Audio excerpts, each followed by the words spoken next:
back to the Carcode channel. Today, as you can see, I'm going to be reviewing the Volkswagen Golf GT Edition. So to the front of the GT Edition, you've got LED lights. You get your fog lights as well.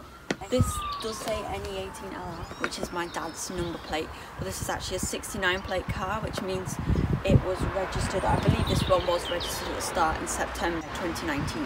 Let's just take a moment to look at the side of this car. This is obviously the 5-door model, which is the most popular, and unfortunately it's only what's available on the Golf 8. They haven't made a 3-door one, which I'm sure lots of people can relate with. They prefer the 3-door, but obviously the practicality of 5 doors is a lot better if you have kids. Got your folding out wing mirrors, which is really useful. You actually have that from SE. So on SE, on the Golf range, you have quite a high spec, and then it just goes up and up with your LED lights and wheels, etc.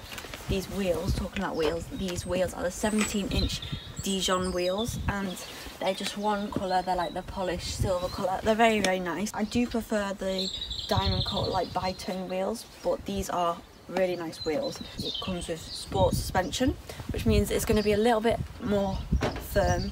Oh, it automatically locks as well. It's going to be a little bit more firm to drive, but in no means uncomfortable. But I do prefer normal suspension. So let's have a look inside the Golf GT Edition. Your mirrors pop out automatically. And let's check if it sounds like a Golf. It's definitely got that quality sound. Okay, so sitting down in this car is very comfortable. You've got your Alcantara seats, leather steering wheel. Volkswagen steering wheels are known to get shiny very quickly. This car's only done 8,000 miles and the steering wheel's already quite shiny. This is the DSG model, which means it's going to have very smooth gear changes, not jerky, it's quiet, it doesn't wear away like a CVT. It's just very calm and relaxed. I'll show you a little bit of a closer look around. So I'm inside the GT Edition now, and it is very nice. You've got a centre armrest here with a compartment in it, perfect especially during this time for all your hand sanitizers, etc. And I think this is a big selling point of this car is the buttons. So it sounds like a little thing, but it's really not. All these tactical buttons, you've got your heat seating buttons, you've got your climate control buttons. All of these things is so easy and so Volkswagen laid out. Whereas on the new one, we all know that it's got digital buttons and buttons that are not physical, and that's had a lot of critical feedback about it, which I totally understand. People want an easy car, and you know what you're getting with a Golf, so I guess that is why people weren't a big fan of the Golf 8. Just a quick look inside. You've got your steering wheel. This steering wheel was first introduced with the Golf in 2012. Like I say, it does get shiny very, very fast.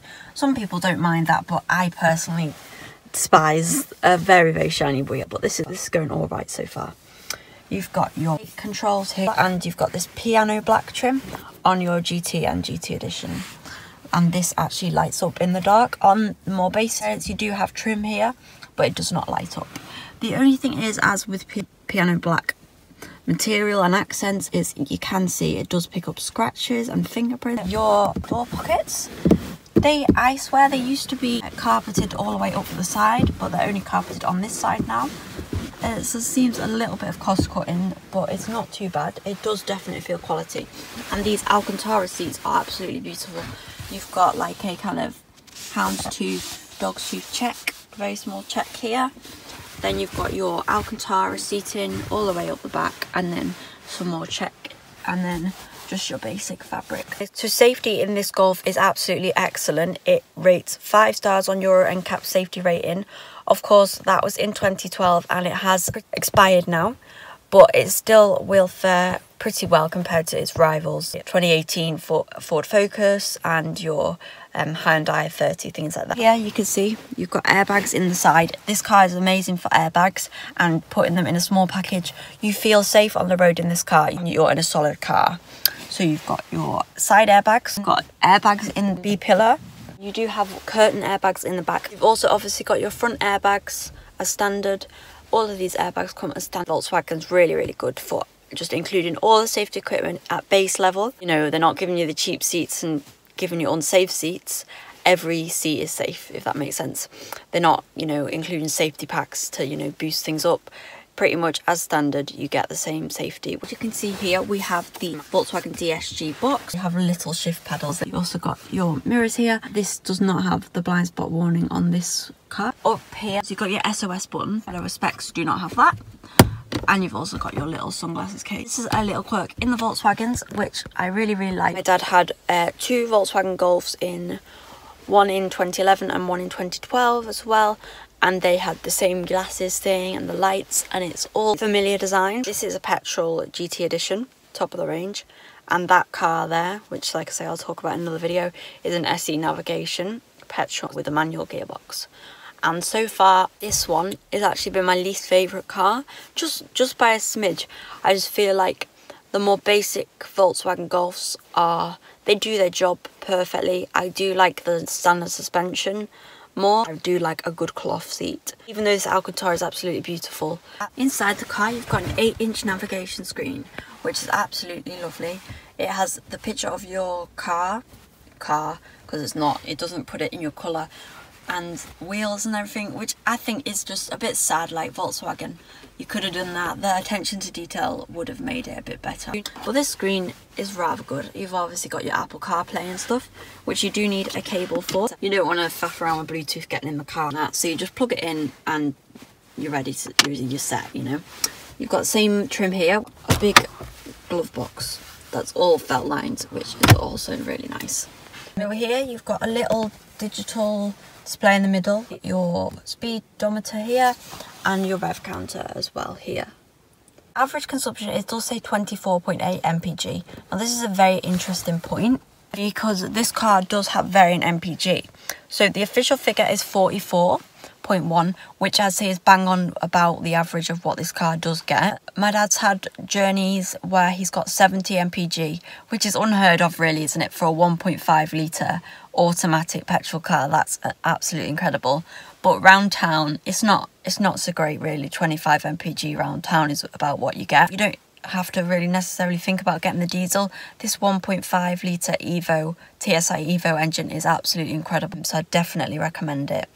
In the other Golf that we're using currently, that is a 1.4 TSI, but if you are doing longer journeys, this would be the engine to go for. Good practicality of this car is that in the 5-door, the doors do open wide, but they're also quite short, so for tight parking spaces that is absolutely perfect. A longer 3-door like that one, definitely a bit harder, but I'd say it's worth it just for the look at that styling. I just put another coat on because it's quite cold. Let's just have a look in the back. So in the back, very comfortable, and you've got lots of knee room. I'm 5'4", 5'6". I've got about this much knee room, and this is set up for a 6'2" driver, and plenty of headroom. The light headlining also makes it feel a lot more spacious back here, which is really good. If you are getting a GTI or R-Line AR, you're gonna have the dark headlining, which I'm not a fan of. I know it's meant to be sporty and stuff, but it's not really my sort of thing. So I do really like the fact that even though this car is all black, it's got the silver wheels and the light headlining. You'll see, relatively comfy. You've also got Isofix points.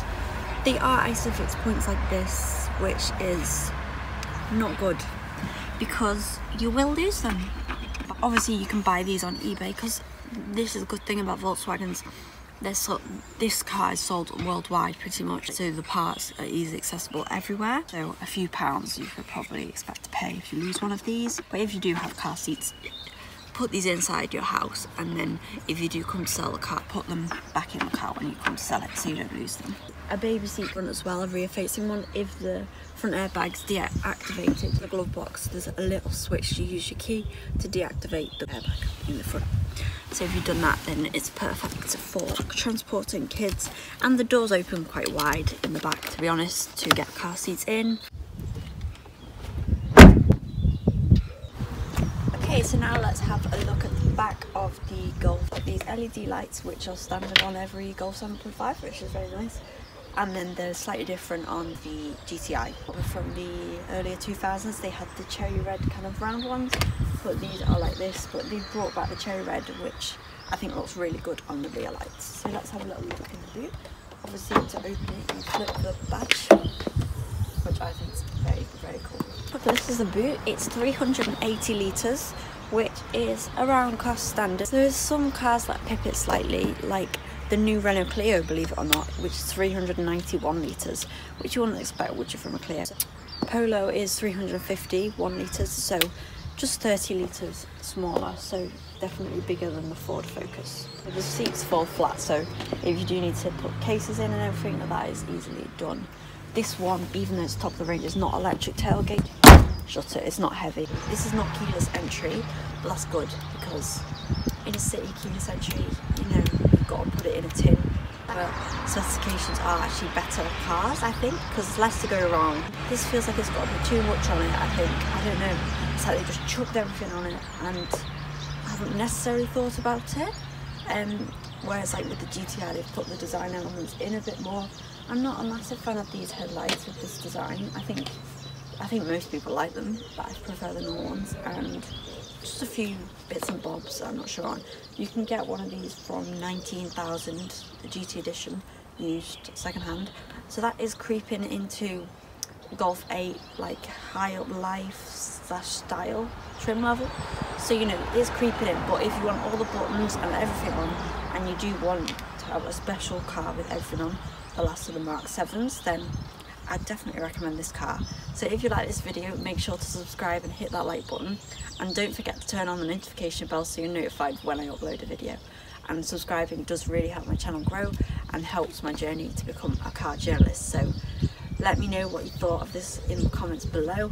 If you have any comments about this car, let me know. If you want anything, other cars that you want me to do, or answer any questions, I'll try and answer them all for you. And other than that, I'll see you in the next video.